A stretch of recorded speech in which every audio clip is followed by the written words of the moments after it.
Assalamualaikum warahmatullahi wabarakatuh. Saya Desi Nora ini dengan NIM 1862150021. Di kesempatan kali ini saya akan berbagi ilmu tentang melatih motorik dengan bermain menyusun balok.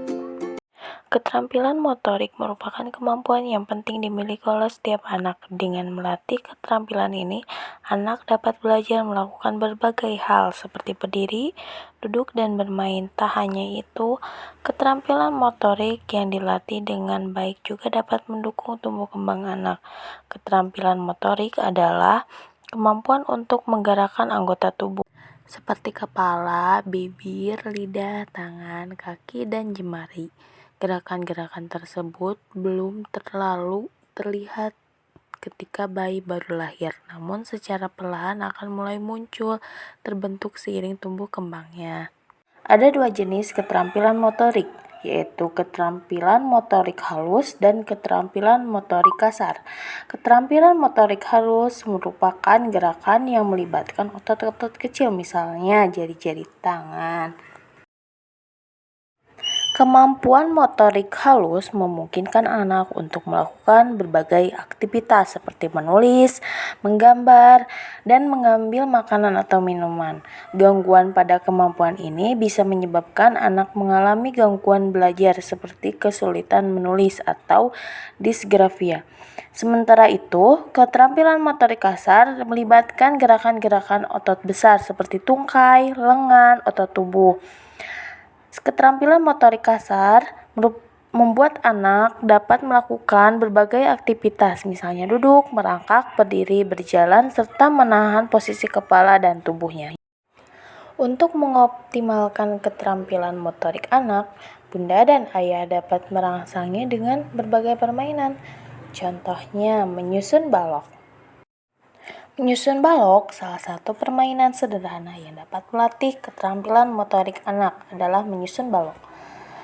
Ketika melakukan permainan tersebut, anak dapat melatih gerakan otot-otot dari jari-jari tangannya agar bisa menggenggam dan meraih suatu benda dengan baik.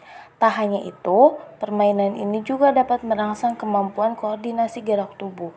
Bayi umumnya bisa mulai diajak bermain menyusun balok sejak ia berusia 6 atau 8 bulan. Pengembangan media edukasi. 1. Sediakan material balok yang cukup untuk mendirikan bangunan yang akan dibuat anak. 2. Sediakan waktu yang cukup, jangan terburu-buru dan membatasi waktu. 3. Selama bermain, gunakan kosakata seputar dunia konstruksi untuk menambah pengetahuan dan kosakata anak.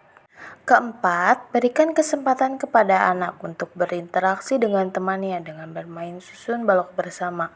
5.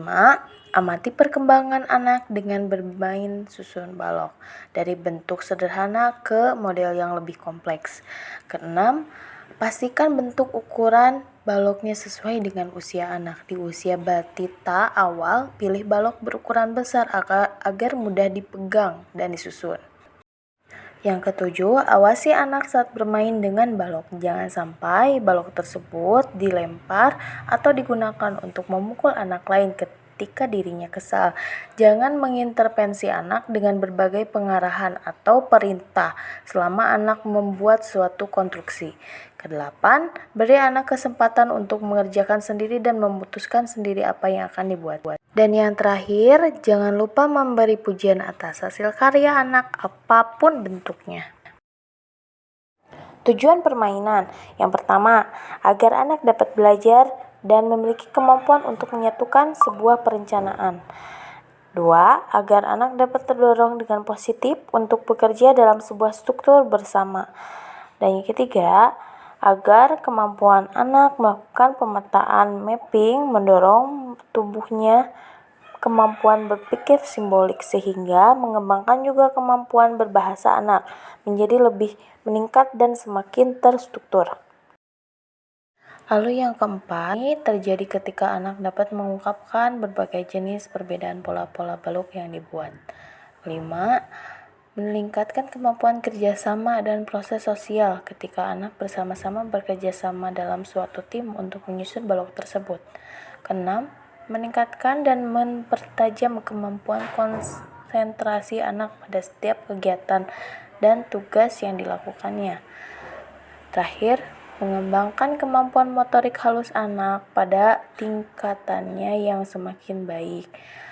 Anak dapat mempergunakan hampir semua anggota tubuhnya ketika menyusun sebuah pola, bentuk, dan ruangan yang sulit dalam rangkaian penyusunan balok yang lebih rumit.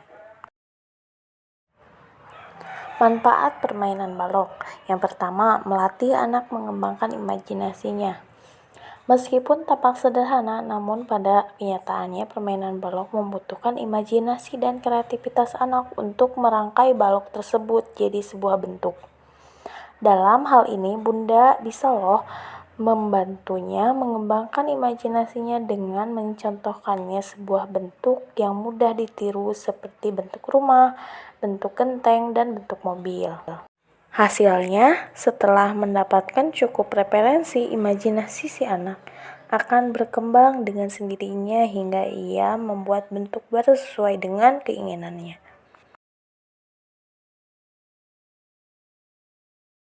Yang kedua, anak mulai mengenal konsep. Contohnya seperti perbedaan bentuk, ukuran, warna, serta keseimbangan. Di sini, Bunda bisa berperan untuk mengenalkan lebih dalam soal konsep ini Yang ketiga, mengajarkan melatih kesabaran. Bunda bisa memberi motivasi pada anak untuk senantiasa sabar dan semangat saat membangun ulang balok yang jatuh. Yang keempat, melatih motorik halus anak. Permainan ini membantu perkembangan motorik halus karena membutuhkan kerjasama antara otot tangan dan mata. Motorik halus ini akan bekerja saat ia menyusun dan merangkai balok tersebut. Yang kelima, merangsang anak memecahkan masalah. Beragam model balok kayu yang menawarkan tingkat kesulitan yang berbeda-beda. Bunda juga bisa membantu memilih jenis balok yang sederhana agar ia terbiasa menyusunnya. Lalu setelah ganti dengan balok yang lebih rumit, hal ini akan merangsang kemampuan kognitif si kecil dalam memecahkan masalah yang ditemukan saat merangkai balok. Dan yang terakhir, melatih anak bersosialisasi. Bunda bisa juga melatih jiwa sosial anak dengan mengarahkan agar selalu berbagi dan bekerja sama saat bermain dengan temannya. Sekian ulasan permainan balok dari saya. Wassalamualaikum warahmatullahi wabarakatuh. Terima kasih.